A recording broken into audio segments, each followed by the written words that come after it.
Shalom, selamat pagi. Bacaan Amsal hari ini terambil dari pasal 5 berbunyi demikian. Hai anakku, perhatikanlah hikmatku. Arahkanlah telingamu kepada kepandaian yang kuajarkan, supaya engkau berpegang pada kebijaksanaan dan bibirmu memelihara pengetahuan. Karena bibir perempuan jalang menitikkan tetesan madu, dan langit-langit mulutnya lebih licin daripada minyak. Tetapi kemudian ia pahit seperti empedu dan tajam seperti pedang bermata dua. Kakinya turun menuju maut, langkahnya menuju dunia orang mati. Ia tidak menempuh jalan kehidupan. Jalannya sesat tanpa diketahuinya. Sebab itu, hai anak-anak, dengarkanlah aku. Janganlah kamu menyimpang daripada perkataan mulutku. Jauhkanlah jalanmu daripada dia, dan janganlah menghampiri pintu rumahnya, supaya engkau jangan menyerahkan keremajaanmu kepada orang lain dan tahun-tahun umurmu kepada orang kejam, supaya orang lain jangan mengenyangkan diri dengan kekayaanmu, dan hasil susah payamu jangan masuk ke rumah orang yang tidak dikenal. Dan pada akhirnya engkau akan mengeluh kalau daging dan tubuhmu habis binasa. Lalu engkau akan berkata, ah, mengapa aku benci kepada didikan dan hatiku menolak teguran? Mengapa aku tidak mendengarkan suara guru-guruku dan tidak mengarahkan telingaku kepada pengajar-pengajarku? Aku nyaris terjerumus ke dalam tiap malapetaka, di tengah-tengah jemaah dan perkumpulan. Minumlah air dari kulahmu sendiri, minumlah air dari sumurmu yang membual. Patutkah mata airmu meluap keluar seperti batang-batang air ke lapangan-lapangan? Biarlah itu menjadi kepunyaanmu sendiri, jangan juga menjadi kepunyaan orang lain. Diberkatilah kiranya sendangmu, bersukacitalah dengan istri masa mudamu, rusa yang manis, kijang yang jelita, biarlah buah dadanya selalu memuaskan engkau, dan engkau senantiasa birahi karena cintanya. Hai anakku, mengapa engkau birahi akan perempuan jalang dan mendekap dada perempuan asing? Karena segala jalan orang terbuka di depan mata Tuhan, dan segala langkah orang diawasinya. Orang fasik tertangkap dalam kejahatannya dan terjerat dalam tali dosanya sendiri. Ia mati karena tidak menerima didikan, dan karena kebodohannya yang besar, ia tersesat. Demikian firman Tuhan. Tuhan Yesus memberkati.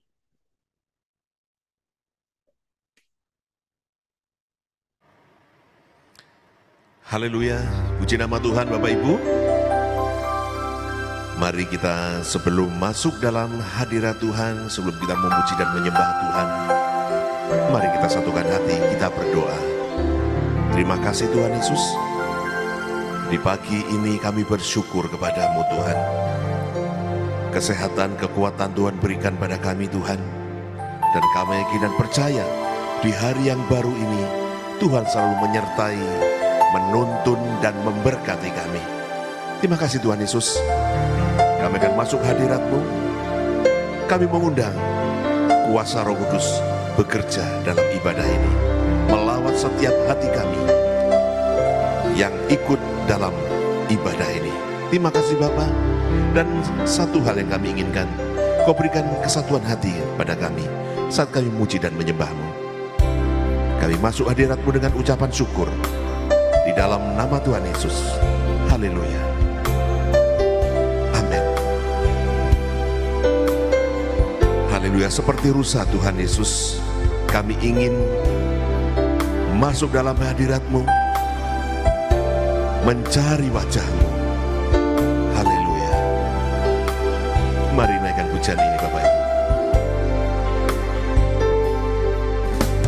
Seperti rusa rindu sungaimu, jiwaku rindu Engkau.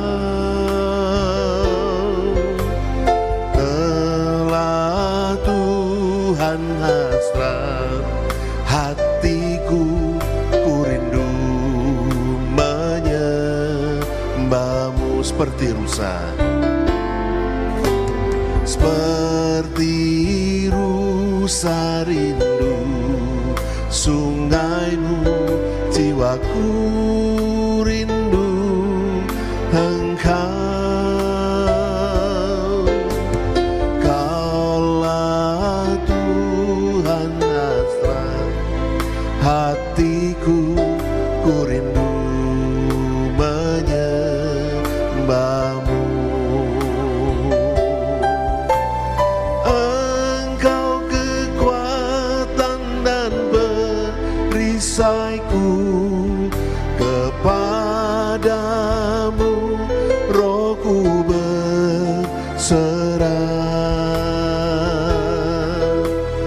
Kaulah Tuhan hasrat hatiku, ku rindu menyembahmu. Seperti rusa, naikkan pujian ini.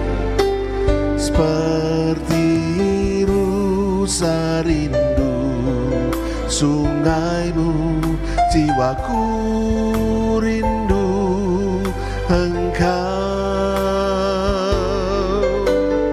Kaulah Tuhan hasrat hatiku, ku rindu menyembahmu. Engkau kekuatan dan perisaiku, kepadamu rohku berserah. Kaulah Tuhan hasrat hatiku, ku rindu menyembahmu.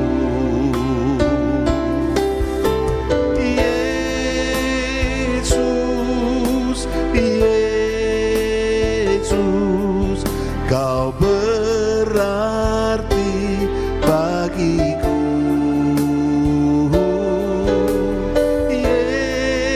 Yesus, Yesus, Kau segalanya bagiku. Katakan Yesus. Yesus, Yesus, Kau berarti bagiku. Yesus, Yesus, Kau segalanya bagiku. Seperti rusa, seperti rusa rindu sungaimu, jiwaku rindu Engkau. Kaulah Tuhan hasrat hatiku, ku rindu menyembahmu. Engkau kekuatan dan perisaiku, kepadamu rohku berserah.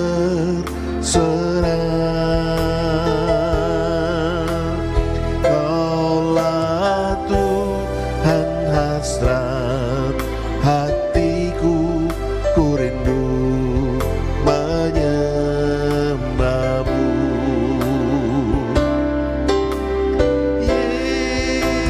Yesus, Yesus, Kau berarti bagiku. Yesus, Yesus,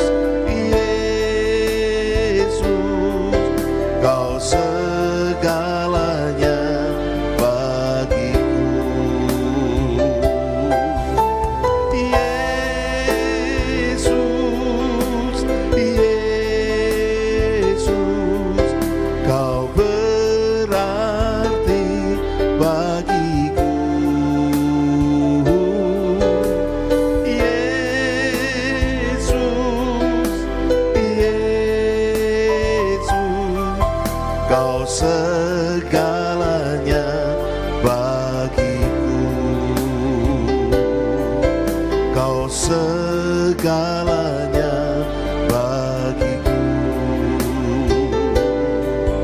Kau segalanya bagiku.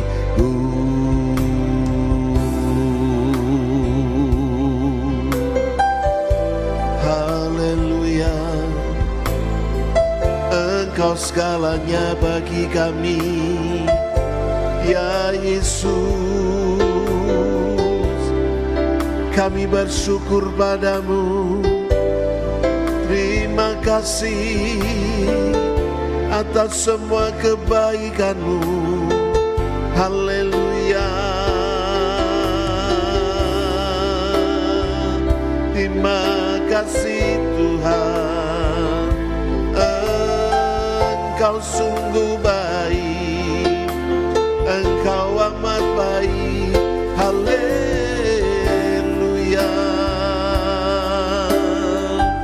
terima kasih Tuhan, terima kasih Bapa. Kami mengecap kebaikan-Mu. Haleluya,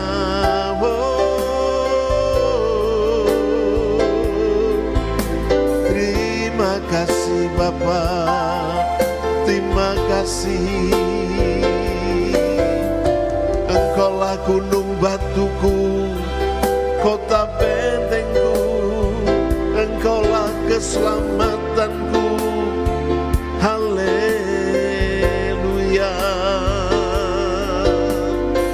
terima kasih Tuhan,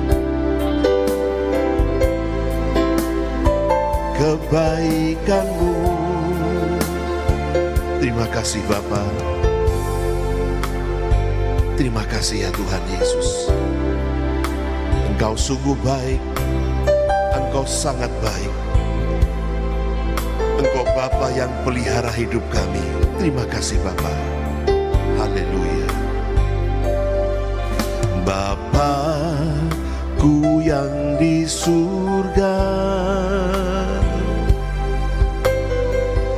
Bapa yang pelihara hidupku dengan kasih dan rahmat,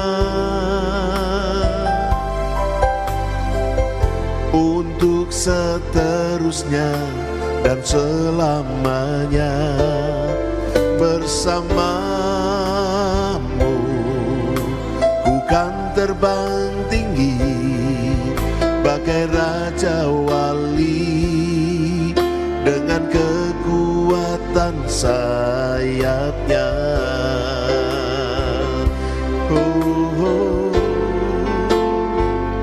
Aku mengandalkan Engkau, ya Tuhan, menaruh harapan hanya padamu.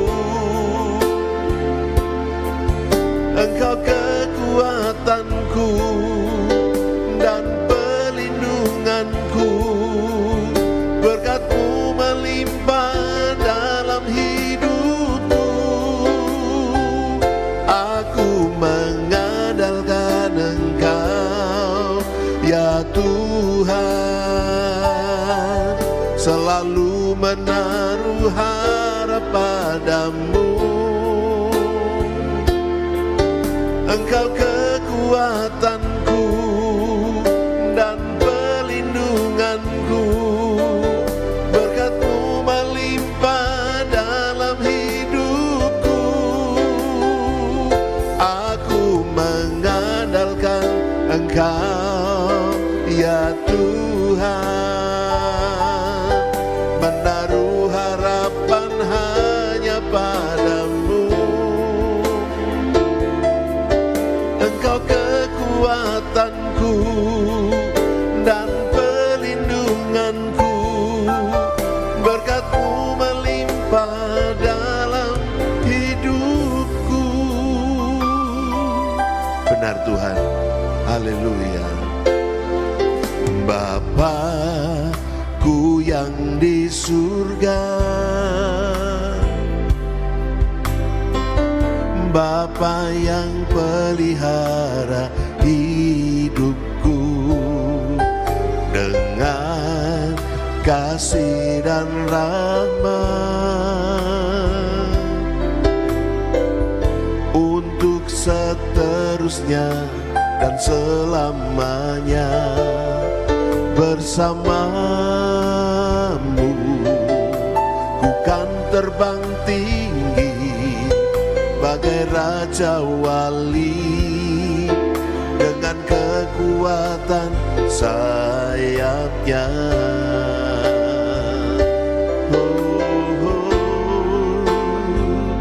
Aku mengandalkan Engkau ya Tuhan,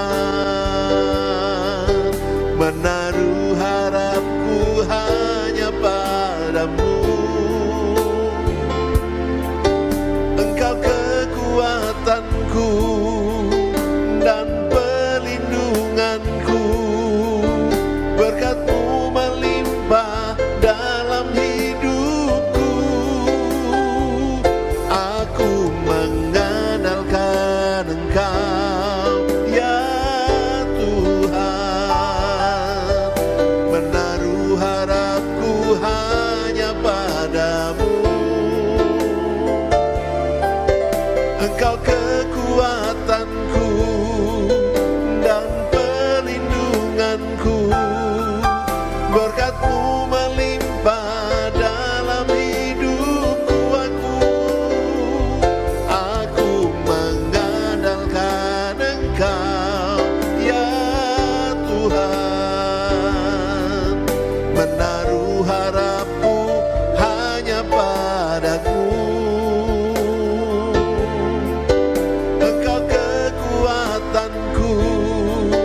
Dan pelindunganku, berkat-Mu melimpah dalam hidupku. Berkat-Mu melimpah dalam hidupku. Berkat-Mu melimpah dalam hidupku.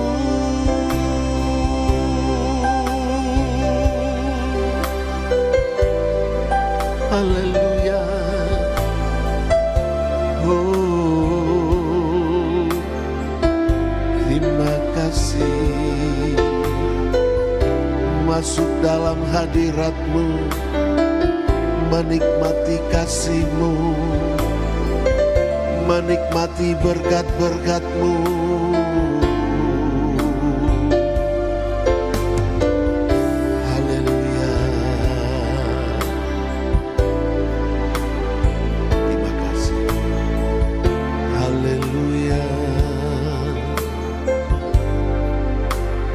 Oh indahnya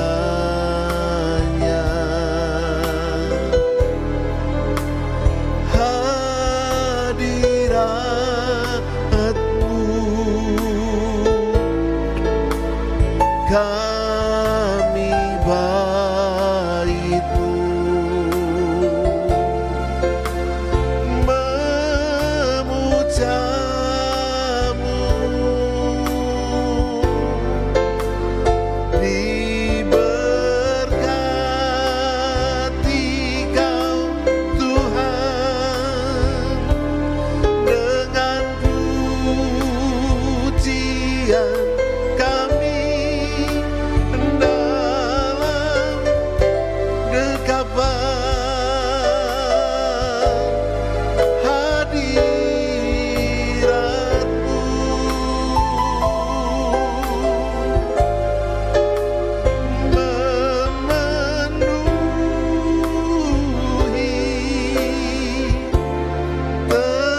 Terima kasih Tuhan, terima kasih atas kesempatan kami boleh kembali datang di bawah kaki-Mu Tuhan. Kami merasakan hadirat Allah di tengah-tengah kami. Tuhan, terima kasih kami sudah menyembah Engkau. Biarlah semuanya ini Tuhan berkenan di hadirat-Mu. Berbau harum Tuhan di hadapan. Dan Engkau bertahta di atas segala pujian kami. Terpujilah Engkau Tuhan, terpujilah Engkau Yesus. Kami akan dengar firman-Mu.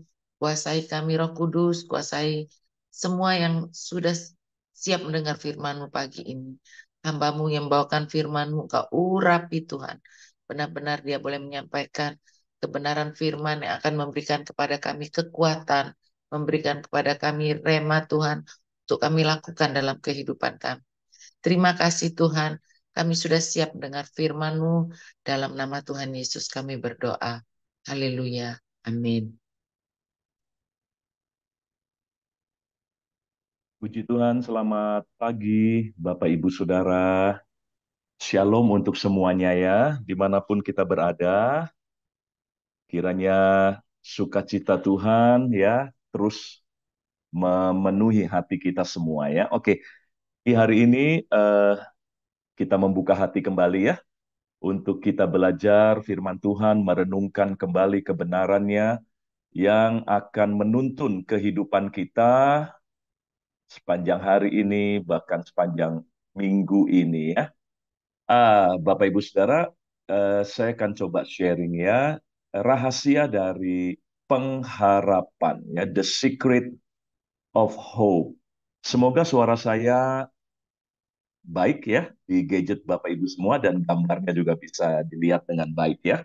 Oke, mari kita merenungkan apa itu pengharapan dan memang bagi banyak orang hari-hari ini pengharapan kelihatannya seperti sebuah rahasia yang sulit untuk didapatkan begitu ya, seperti sebuah benda yang yang tersembunyi atau objek yang tersembunyi dan penuh dengan misteri atau kerahasiaan ya. Nah, tetapi di dalam Kristus kita sebagai anak Tuhan tidak lagi mengalami ya kebingungan ataupun kemisterian tentang pengharapan. Karena Kolose pasal yang pertama ayat yang ke-27 Rasul Paulus dengan jelas ya mengatakan demikian kepada mereka ya kepada kita semua Allah mau memberitahukan betapa kaya dan mulianya rahasia itu di antara bangsa-bangsa lain. Nah, rahasia apa? Memang sempat jadi rahasia, tapi sekarang Allah memberitahukannya kepada kita semua. Nah, rahasia itu adalah Kristus ada di tengah-tengah kamu. Kristus yang adalah pengharapan akan kemuliaan. Ya, jadi memang itu merupakan sebuah rahasia pada waktu Kristus belum dinyatakan. Tetapi ketika Kristus sudah datang menjadi pengantara bagi kita di hadapan Allah, lalu Kristus membereskan persoalan terbesar kita, yaitu dosa. Dan Kristus juga telah menyelesaikan karya terbesarnya, yaitu pengorbanan untuk menjadi korban pengganti bagi kita.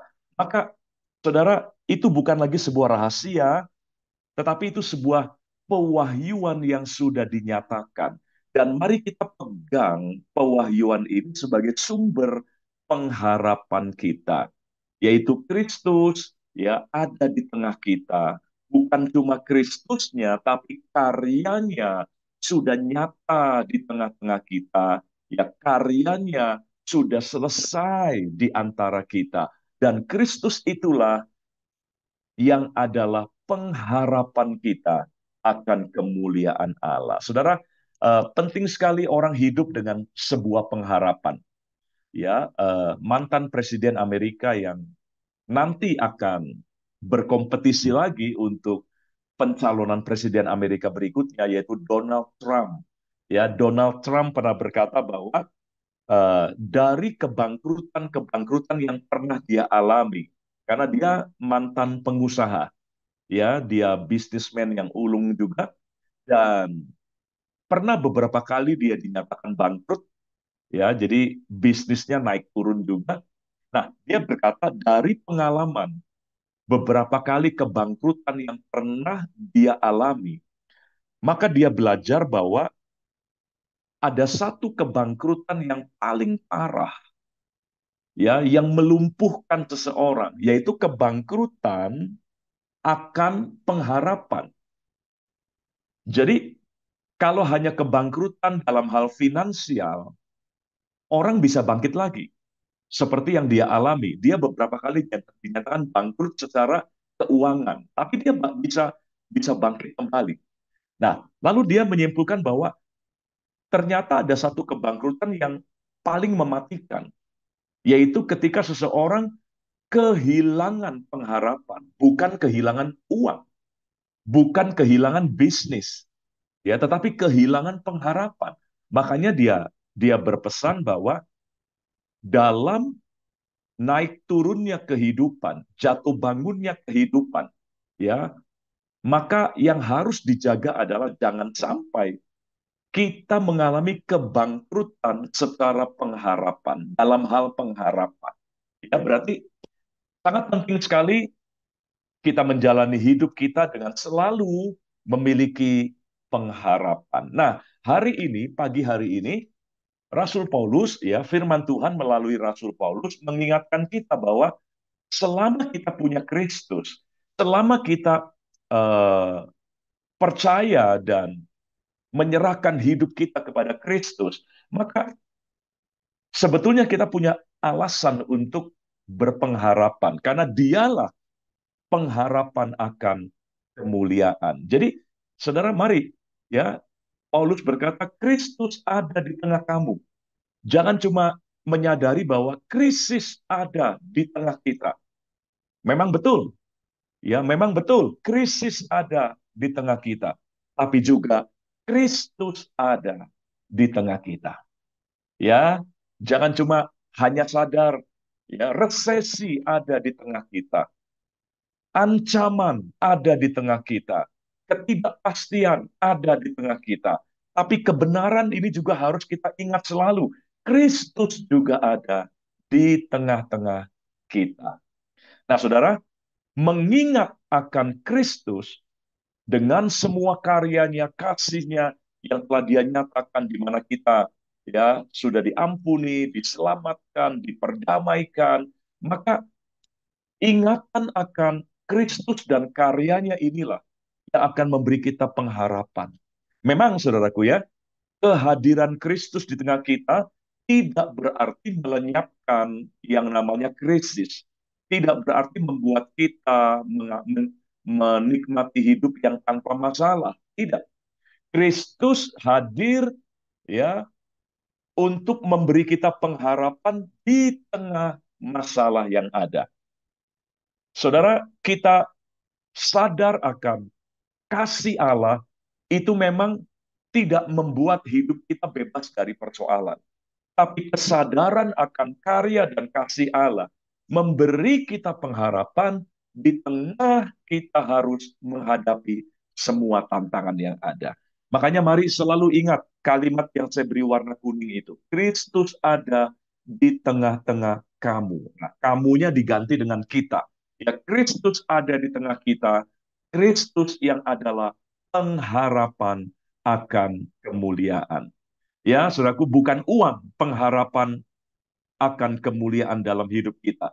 Bukan seseorang, bukan sebuah jabatan tertentu, tapi Kristus dengan karyanya dan kasihnya, itulah pengharapan akan kemuliaan dalam hidup kita. Nah, saudara, saya akan lanjutkan dalam Injil Yohanes pasal yang pertama, ayat yang ke-14, saya langsung tunjukkan dalam versi bahasa Indonesia sehari-hari. Ya, bagus sekali. Yohanes 1:14 berkata demikian. Sabda sudah menjadi manusia atau firman sudah menjadi daging atau manusia. Nah, ia yaitu Allah kita, Sang Firman itu tinggal di antara kita. Jadi bukan cuma satu orang, yaitu Paulus, yang berkata bahwa Kristus ada di antara kita. Tapi narasumber yang lain, yaitu Rasul Yohanes, juga mengatakan Allah, yaitu Sang Firman, tinggal di antara kita. Dan kita sudah melihat keagungannya melalui Dia, yaitu Kristus yang tinggal di antara kita. Kita melihat Allah dan kasih-Nya kepada kita. Jadi, mengapa Kristus adalah dasar pengharapan kita? Karena melalui Kristus, kita melihat Allah secara pribadi dan melihat atau menyadari kasih-Nya kepada kita. Saudara, penting sekali. Tanpa Kristus, orang tidak akan sadar akan kasih Allah. Karena Kristuslah yang mewahyukan betapa Allah mengasihi kita. Melalui Kristus dan apa yang telah Dia perbuat, maka kita menyadari betapa besar kasih Allah kepada kita. Jadi, karena Kristus ada di tengah kita, maka kasih Allah itu juga ada di antara kita. Nah, itulah sebabnya kita berpengharapan. Sekalipun hidup kita punya masalah, hidup kita penuh tantangan, tetapi karena Kristus, kita percaya kita adalah orang-orang yang dikasihi Allah. Ya, kasih Allah menyertai kita, kasih yang telah mengalahkan maut, kasih yang telah melucuti kuasa kegelapan, kasih yang telah membuka jalan yang selama berabad-abad menjadi jalan buntu, yaitu akses manusia kepada Allah. Kasih-Nya telah menghancurkan semua penghalang-penghalang abadi yang selama ini memisahkan manusia dengan Allah. Nah, kasih yang sehebat itulah yang ada di antara kita karena Kristus ada di tengah. Jadi Bapak Ibu Saudara, ayo mari jangan ingat-ingat persoalan kita selalu, ya, jangan selalu hanya tersadarkan adanya krisis, adanya penyakit, adanya ketakutan dan sebagainya. Tapi mari arahkan hati dan pikiran kita juga untuk selalu menyadari bahwa ada kasih Allah melalui Kristus, ya, yang sudah dinyatakan dalam kehidupan kita. Nah, saudara, izinkan saya melanjutkannya.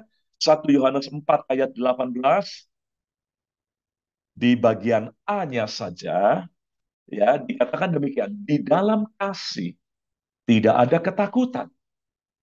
Ya, kasih yang sempurna, ini bicara kasih Allah, melenyapkan ketakutan. Jadi, Kristus menyatakan kasih Allah kepada kita, dan kasih Allah itulah yang dikatakan akan sanggup melenyapkan ketakutan. Hingga kasih Allah itulah yang akan melahirkan pengharapan, ya, di dalam kehidupan kita. Jadi kenapa banyak orang kehilangan pengharapan? Karena hidupnya dipenuhi ketakutan. Ya, ada banyak pengharapan terkikis karena meningkatnya ketakutan dalam hidup manusia. Nah, obat bagi penawar rasa takut kita adalah kasih Allah. Dan kasih Allah itu hadir melalui Kristus.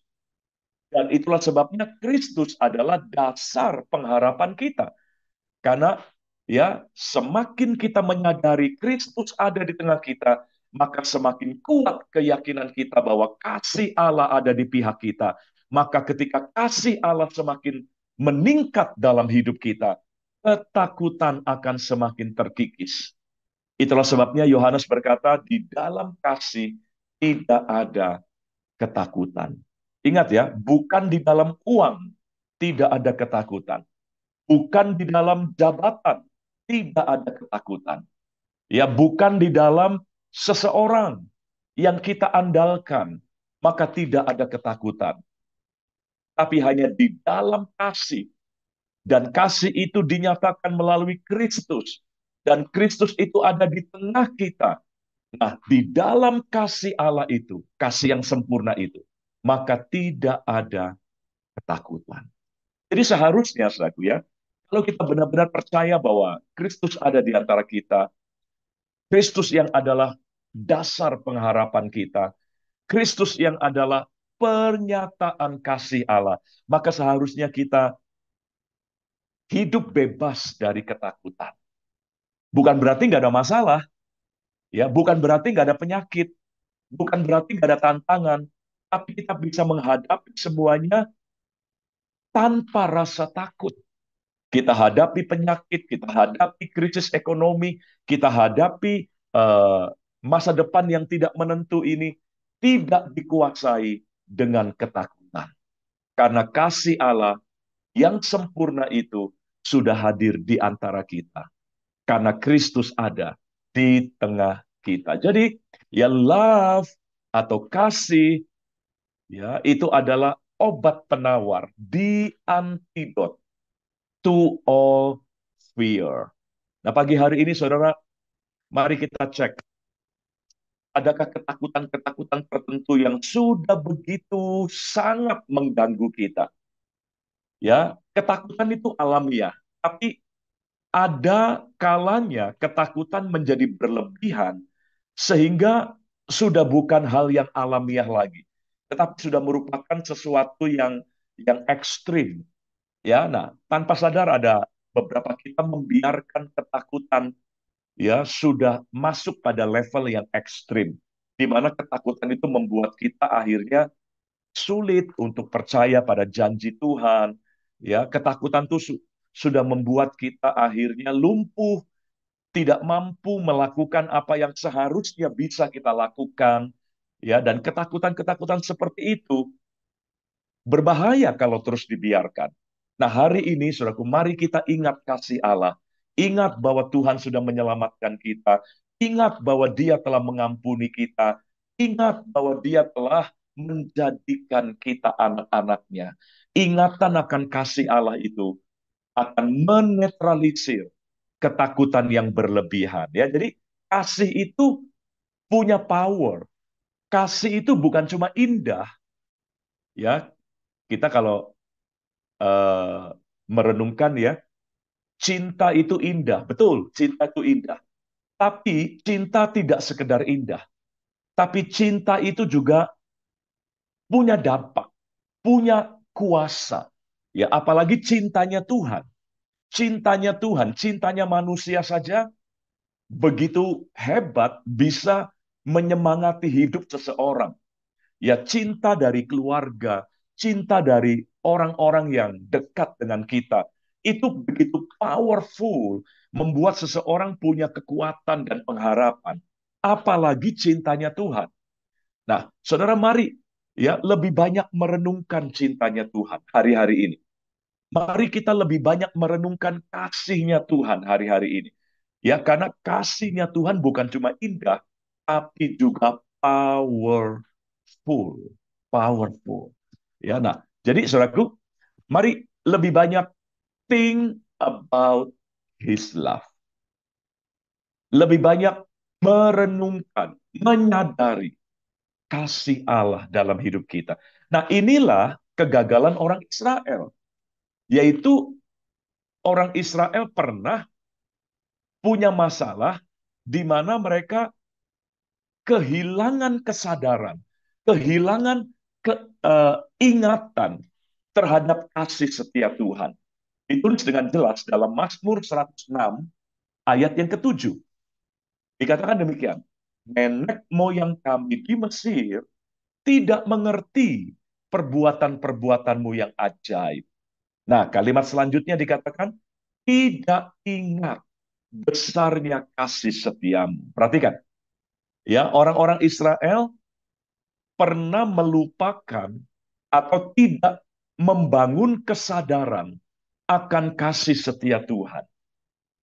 Akibatnya apa? Akhirnya dikatakan mereka memberontak terhadap yang maha tinggi di tepi laut Teberau. Nah, saudara, inilah pengalaman buruk bangsa Israel. Ya, mereka dikatakan tidak ingat besarnya kasih setiamu. Nah, kita juga sering ya tidak ingat besarnya kasih setia Tuhan. Yang kita ingat hanya besarnya persoalan. Yang kita ingat hanya besarnya tantangan yang ada. Nah, ayo saudara, jangan jatuh ke lubang yang sama seperti yang bangsa Israel pernah alami, di mana mereka tidak ingat besarnya kasih setia Tuhan, dan akibatnya mereka terjebak dalam pemberontakan terhadap yang maha tinggi, terhadap Allah yang sebetulnya mengasihi mereka. Tapi mereka nggak yakin bahwa Allah mereka mengasihi mereka. Akibatnya mereka berusaha dengan kekuatan sendiri untuk menolong hidup mereka, untuk menyelamatkan hidup mereka. Dan semua kekuatan dan usaha mereka sendiri itu akhirnya membuat hidup mereka lebih sulit, lebih rumit, dan lebih buruk keadaan. Saudara, mari ya kita perbaiki masalah kita, yaitu masalah ingatan. Nah, saudara ya, kita ini punya masalah ingatan, kita punya sakit ingatan, yaitu ingatan kita seringkali begitu gampang lupa akan kebaikan Tuhan, begitu gampang lupa akan kasih Allah.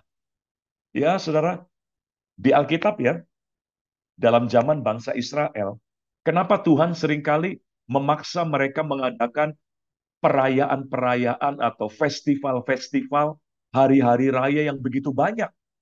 Kalau saudara pernah pelajari dalam kalender tahunan bangsa Israel, itu ada banyak hari raya, ya, begitu banyak hari raya, hari festival. Kenapa? Kenapa Tuhan meminta mereka mengadakan banyak hari raya dan festival dalam satu tahun kalender mereka? Bukan karena Tuhan sedang pesta, bukan. Bukan karena Tuhan sedang hura-hura, tapi festival-festival itu, hari raya itu ditujukan untuk mengingat akan karya-karya Allah dalam hidup mereka.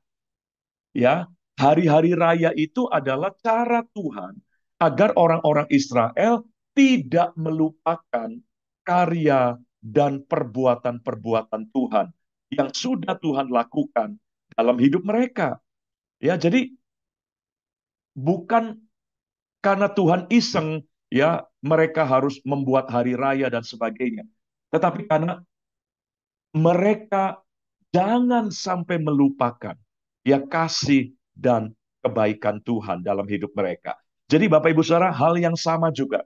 Kenapa kita mengadakan perjamuan kudus satu bulan satu kali, atau beberapa tempat mengadakan lebih dari satu kali dalam satu bulan? Ya, kenapa kita merayakan Natal, merayakan Paskah, kenaikan Tuhan dan sebagainya? Itu bukan sekedar liturgi atau apa ya budaya orang Kristen, tetapi ini adalah cara Tuhan untuk menolong kita agar kita tidak melupakan kasih dan kebaikannya. Ya, saya punya kalimat di situ ya.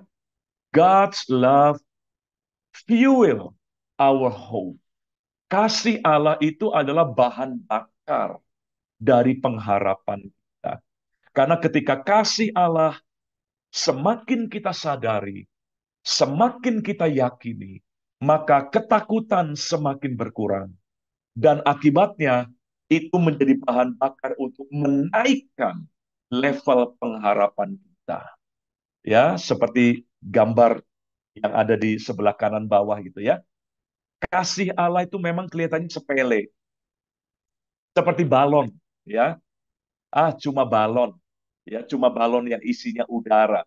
Kasih Allah kadang-kadang dianggap sepele, ya, itu sudah cerita lama, itu memang sebuah sebuah kisah lama. Tapi jangan sepelekan kisah lama ini.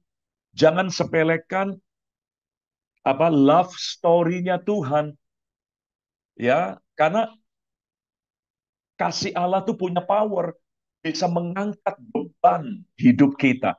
Batu itu anggaplah beban hidup kita. Ya, itu bisa ditopang, ya, bisa diangkat oleh kasih Allah. Jadi saudara, ayo hari-hari ini jangan cuma hanya merenungkan tentang krisis, ancaman, ya, kemudian hal-hal yang menakutkan, tapi mari lebih banyak merenungkan kasih Allah. Lebih banyak think about His love. Ya, kita bersyukur ada banyak pujian sekarang, ada banyak lagu-lagu rohani yang mengarahkan kita untuk kita menyadari kebaikan Tuhan, kasih Tuhan. Jadi kalau kita mau mengingat kasih Allah, tinggal nyanyikan. Ya, tinggal pakai lagu-lagu rohani yang begitu banyak hadir di tengah kita untuk menolong kita menyadari bahwa masih ada Kristus di antara kita. Dan Kristus itu menghadirkan kasih Allah. Dan kasih Allah itu melenyapkan ketakutan. Sehingga Kristus adalah dasar dari pengharapan. Selamat pagi Bapak Ibu, ya. Terus semangat berpengharapan dalam menjalani kehidupan kita masing-masing. Tuhan memberkati kita semua. Terima kasih juga kalau melalui doa pagi kami boleh terus diingatkan, diberkati, ada pengharapan Tuhan. Dan sungguh pengharapan itu adalah sesuatu yang pasti di dalam Kristus dan dalam janji firman Tuhan. Terima kasih kami juga boleh menabur Tuhan, membawa persembahan Tuhan. Berkati supaya benar-benar taburan kami ini juga boleh dipakai untuk meluaskan pekerjaan Tuhan. Terima kasih Tuhan. Mari Bapak Ibu kita menerima berkat Tuhan yang melimpah. Angkat tangan kita, Bapak Ibu saudara yang dikasihi Tuhan Yesus Kristus. Terimalah berkat yang melimpah dari Allah Bapa di surga, kasih karunia dari Tuhan Yesus Kristus, pertolongan, penghiburan, kekuatan dari Allah Roh Kudus turun menyertai Bapak Ibu saudara mulai hari ini sampai Maranatha. Tuhan Yesus datang kembali kali yang kedua. Haleluya. Dalam nama Tuhan Yesus Kristus, mari kita semua yang percaya berkata, amin. Terima kasih Pastor Daniel Arif sudah memberkati kita.